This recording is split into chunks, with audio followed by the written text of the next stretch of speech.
Artikel Kristen dengan judul Tanpa Iman Tak Mungkin Perkenan Allah. Ibrani pasal 11 ayat 6, tetapi tanpa iman tidak mungkin orang berkenan kepada Allah.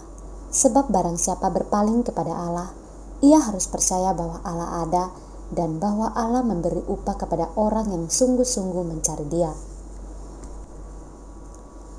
Pernyataan Rasul Paulus pada kalimat pertama bahwa tanpa iman tidak mungkin orang berkenan kepada Allah sungguh sangat benar dan patut direnungkan dengan serius.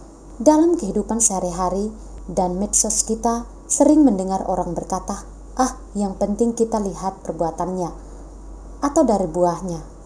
Apakah perbuatan orang, segala amal dan kebaikan hati tanpa iman yang benar bisa berkenan kepada Allah?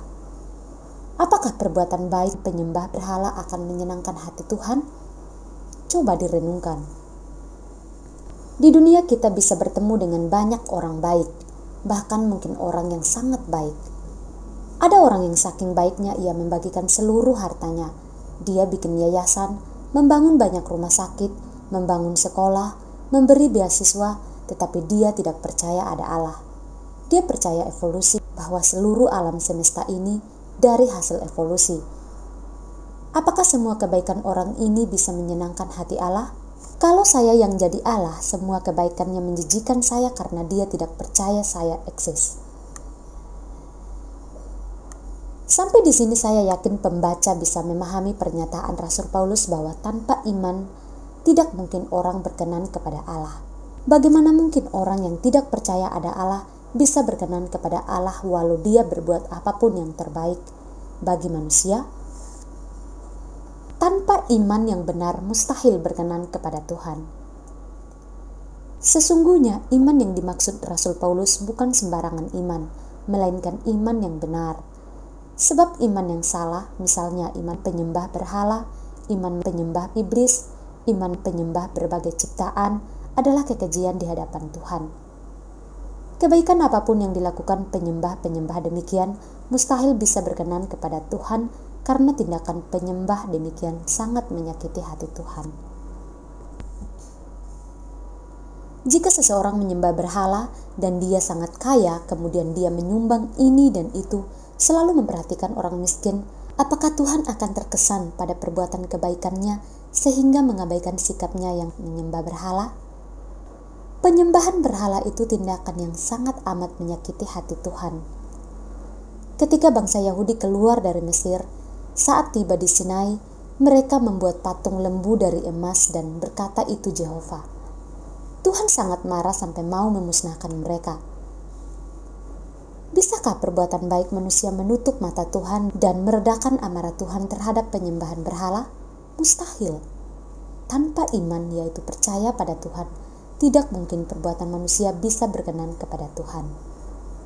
Jika kita persempit lingkup kita, dalam kekristenan, adakah tindakan kebaikan manusia bisa lebih utama dari mengenal Tuhan dengan tepat dan mengasihinya?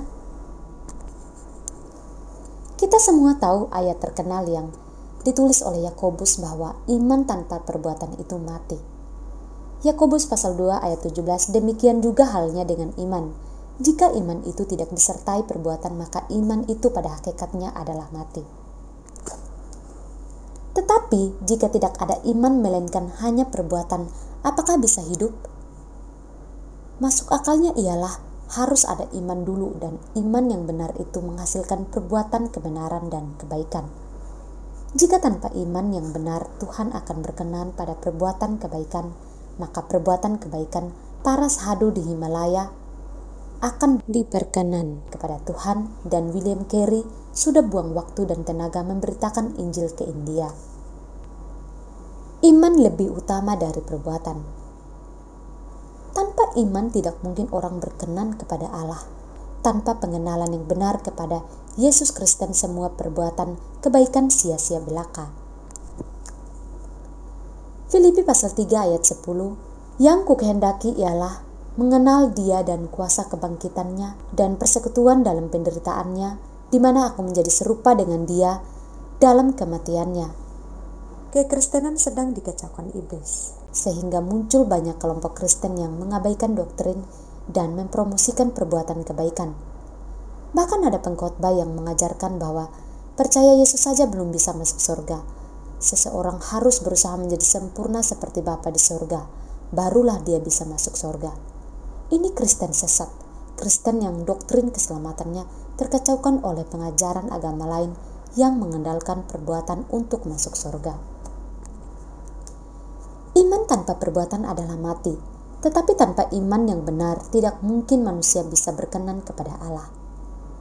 Semua orang Kristen yang waras tahu bahwa iman yang benar normatifnya ialah menghasilkan perbuatan kebenaran. Semua orang Kristen yang waras juga tahu bahwa orang Kristen yang tidak melakukan tindakan kebenaran dan kebaikan itu namanya kejatuhan, kegagalan. Oleh sebab itu tidak ada orang Kristen yang mengerti kebenaran Alkitabiah yang mengandalkan perbuatannya untuk berdiri di hadapan tahta Allah, melainkan sepenuhnya mengandalkan kasih karunia Yesus Kristus. Harus ada iman yang benar terlebih dahulu, dan dari iman yang benar itulah akan terpancar keluar perbuatan kebenaran dan kebaikan.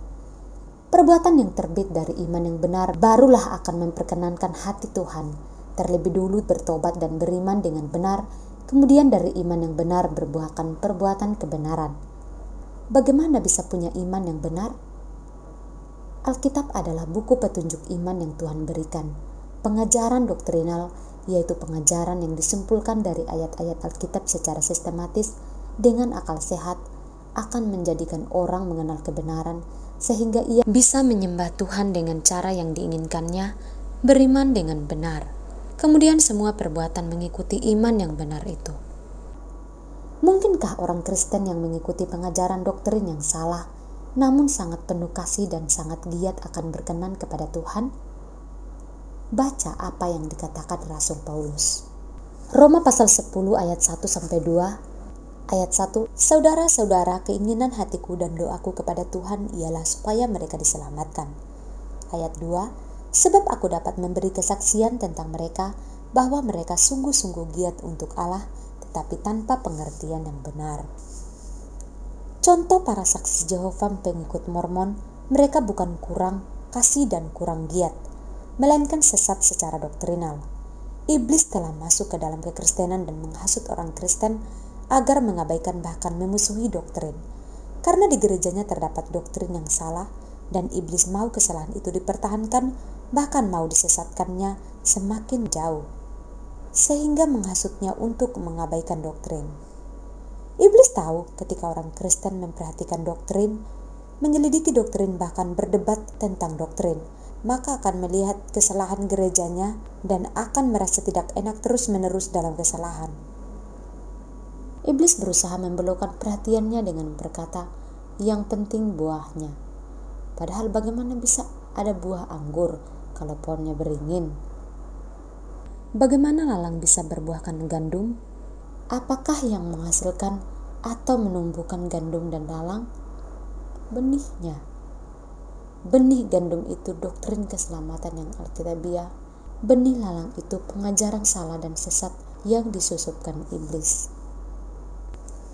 Kiranya tulisan ini bisa memberi pencerahan kepada Anda bahwa tanpa iman yang benar yang dihasilkan dari doktrin yang benar, seluruh hartamu dibagikan kepada orang miskin pun tidak bisa memperkenankan hati Tuhan. Oleh sebab itu, miliki dulu iman yang alkitabiah, barulah semua perbuatan kebenaran kebaikanmu, bahkan kerajinanmu bisa berarti di mata Tuhan. Jakarta, 18 Mei 2020, Dr. Suhento Liao.